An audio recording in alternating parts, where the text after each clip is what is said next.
Halo sobat semua, selamat datang kembali di channel novel kita. Sebelum kita lanjutkan ceritanya ini, ayo jangan lupa subscribe, like, komen, share, dan nyalakan lonceng notifikasinya agar mendapatkan notifikasi video terbaru ketika Mimin upload videonya. Dr. Stranger Thomas Kin, bab 587 sebuah mobil. Paman kedua Kin tersenyum konyol, dan mengangguk. Selesai bicara, ketiga anggota keluarga Kai melihat ke arah Thomas Kin. Meskipun Thomas Kin belum mengatakan apapun, tapi mereka sudah tahu betul, jika soal uang, harus minta dari Thomas Kin, karena dia yang punya uang. Meskipun paman kedua Kin itu senior, tapi dia tidak bisa menjadi tuan rumah, jadi jika Thomas Kin berbicara, maka mereka bisa mendapatkan uangnya. Thomas Kin tersenyum tipis, kalian mau berapa banyak? Logikanya, jika keluarga Kin mau menikah dengan salah satu keluarga Kai, maka hal ini akan berhasil. Bisa berikan berapapun, Thomas Kin juga tidak miskin. Tapi, sifat keluarga Kai ini jelek, dan sikapnya sangat biasa terhadap paman kedua Kin, jadi Thomas Kin tidak pernah memberi mereka keuntungan apapun pada mereka. Lagi pula, paman kedua juga masih belum sehat, Thomas Kin sebagai junior, tidak pantas jika dia membantu paman kedua memberi hadiah sanjit. Dia berpikir untuk menunggu sampai keadaan paman kedua membaik, biar dia yang menangani masalah ini.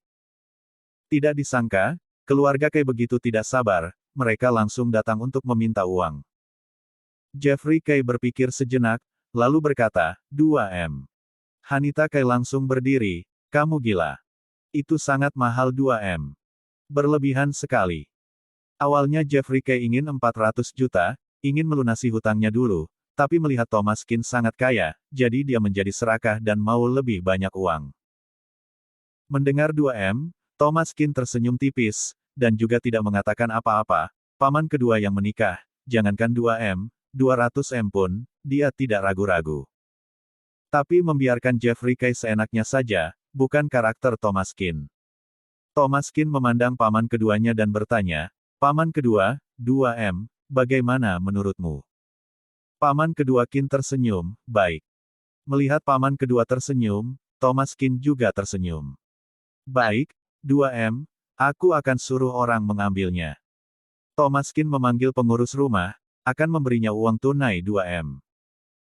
Melihat Thomas Kin langsung memberinya uang, pasangan Kai itu tersenyum, tetapi Jeffrey Kai sedikit menyesal, dia langsung memberikan 2M begitu saja, bukankah terlalu sedikit? Orang ini terlalu serakah, awalnya ingin 400 juta, sekarang merasa 2M terlalu sedikit. Jeffrey Kai menunjuk mobil di gerbang, aku masih belum selesai, selain 2M, aku juga mau mobil itu. Hanita Kai sangat marah, Jeffrey Kai, jangan keterlaluan. Jeffrey Kai mendengus dingin, apa aku keterlaluan? Kamu kakakku, kamu menikah dengan orang lain, apa berlebihan aku minta sedikit uang dan sebuah mobil? Uang ini untuk bisnis, jika ada mobil itu akan membantu untuk berbisnis, nanti untuk merawat ayah dan ibu, bukankah harus mengandalkan aku? Kamu. Ucapan Jeffrey Kai terdengar masuk akal, dia ini pengangguran, meminjam hutang dengan bunga tinggi untuk memberi hadiah kepada penyiar wanita, apa bisa berbisnis? Thomas Kin mencibir, kamu mau mobilnya? Baik, ini mobil baru, tidak ada asuransi, ambil dan pergi sana. Kemarin Thomas Kin baru membeli Mercedes-Benz, mobil sportnya tidak terlalu praktis digunakan. Kebetulan, Jeffrey Kai menyukai mobil baru ini, jadi biar dia ambil saja. Saat Jeffrey Kai mau mengambil kunci mobil, tiba-tiba Thomas Kin meraih pergelangan tangannya dan berkata, 2M, dan Mercedes-Benz, bukankah sudah lunas? Jeffrey Kai Kiang tersenyum, benar, ini uang sanjit, kedepannya kakakku adalah keluarga Kin, masalah antara keluarga kita sudah beres. Thomas Kin melepaskan tangannya, lalu sedikit merasa senang. Baik. Jeffrey Kai mengambil uang dan kunci mobil, dan dengan tidak sabar pergi dari sini. Thomas Kin mengeluarkan ponselnya dan mengirim pesan ke Samuel Duan. Carikan beberapa pencopet yang hebat untukku. Dr. Stranger Thomas Kin, bab 588 uang tunai 2M. Meskipun Thomas Kin kaya, tapi tidak semua orang datang mencarinya untuk meminta uang, orang seperti Jeffrey Kay ini bajingan. Seandainya bukan karena bibi kedua, Thomas Kin sudah akan segera mengusirnya. Alasan mengapa dia bisa dengan tenang membiarkan mereka mengambil uangnya begitu saja. Karena di balik semua ini, Thomas Kin sudah punya rencana, jika tidak diberi pelajaran, mereka tidak akan mengingat ini. Samuel Duan segera membalas, pencopetnya sudah ditemukan, Tuan Qin, bisa memberi perintah.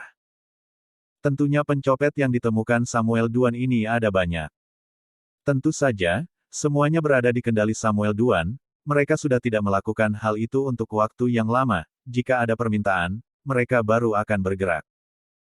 Thomas Qin mengirim plat nomor, di dalam mobil ada 3 orang, lalu uang tunai 2 M. Siap. Sangat mudah untuk mendapatkan nomor platnya, jadi Samuel Duan segera mengatur semuanya. Keluarga Jervikai, 3 orang ini masuk ke dalam mobil, ini namanya kegembiraan, ini adalah Mercedes-Benz, seumur hidup mereka tidak pernah naik mobil sebagus ini. Nak, menyetirlah dengan hati-hati, bukankah biaya perbaikan mobil ini mahal? Kata Jeffrey Kay, Ibu, tenang saja, kamu lupa ya, sebelumnya aku pernah menyetir taksi, aku bisa menyetir. Sebelumnya Jeffrey Kay bekerja sebagai supir taksi. Tapi setelah beberapa bulan bekerja, dia lelah lalu berhenti, untungnya dia bisa menyetir mobil, lalu 3 orang ini meninggalkan Green Plum Manor, lalu turun dari gunung. Dalam perjalanan, pasangan keluarga Kay membuka tas yang berisi uang itu, mata mereka berbinar-binar, mereka tersenyum lebar. Nyonya Kay berkata, ternyata apa yang ada di TV itu tidak benar, uang miliaran ini berat, jika ditambah miliaran lagi, maka kita tidak bisa mengangkat tas itu. Ini pertama kalinya mereka melihat uang begitu banyak, tas besar berisi 2 megadetik itu beratnya beberapa kek, jika Jeffrey Kay tidak kuat, maka tas itu tidak dapat diangkat. Bu, bagaimana jika kita cari restoran, lalu makan untuk merayakannya? Baik, kita juga tidak kekurangan uang.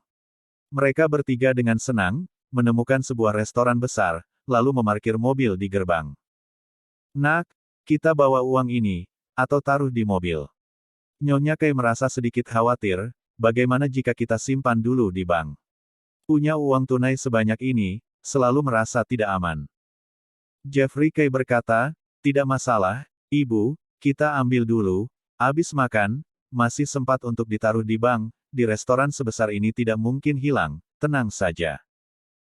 Jeffrey Kay langsung mengambil tas travel yang besar itu, meskipun berat, tapi ini adalah uang, memikirkan di dalamnya ada 2 M, dia merasa sangat senang. Setelah masuk ke dalam restoran, dia menjadi sombong, bos, carikan ruangan privat untukku. Jeffrey Kay menunggu orang itu mencarikan ruangan privat. Lalu memesan banyak makanan, mereka bertiga belum pernah makan makanan enak, kali ini Qiang dan yang lainnya menemukan sebuah kamar pribadi dan memesan 1 meja besar berisi makanan. Mereka bertiga tidak makan sesuatu yang enak selama hari kerja, jadi kali ini mereka akan menikmatinya sambil minum-minum. Selain makanan mewah, 3 orang juga memesan 2 botol Moutai, kurang lebih harganya 2 juta, punya uang itu menyenangkan. Kemudian Jeffrey Kay menelepon kakak Huang dan berkata, Kakak Huang, aku ada di restoran Hesun, datanglah ke sini untuk ambil uangnya, tenang saja, aku juga akan membayar bunganya, 1% pun tidak akan kurang. Seperti kata pepatah, jika kaya, maka ada kekuasaan. Saat ketiga orang itu sedang makan, tiba-tiba pintu ruangan itu terbuka. Kakak, aku bersulang untukmu. Tiba-tiba ada pria mabuk tiba-tiba masuk, dia membawa botol bir, dalam keadaan mabuk. Jeffrey Kay mengerutkan keningnya, siapa kamu? Kamu salah masukkan. Pria mabuk itu tingginya lebih dari 1,8 meter, badannya sangat kekar, dia terhuyung-huyung, dia menatap Jeffrey Kay dan 2 orang lainnya. Siapa kalian? Mana kakak? Bersambung. Titik.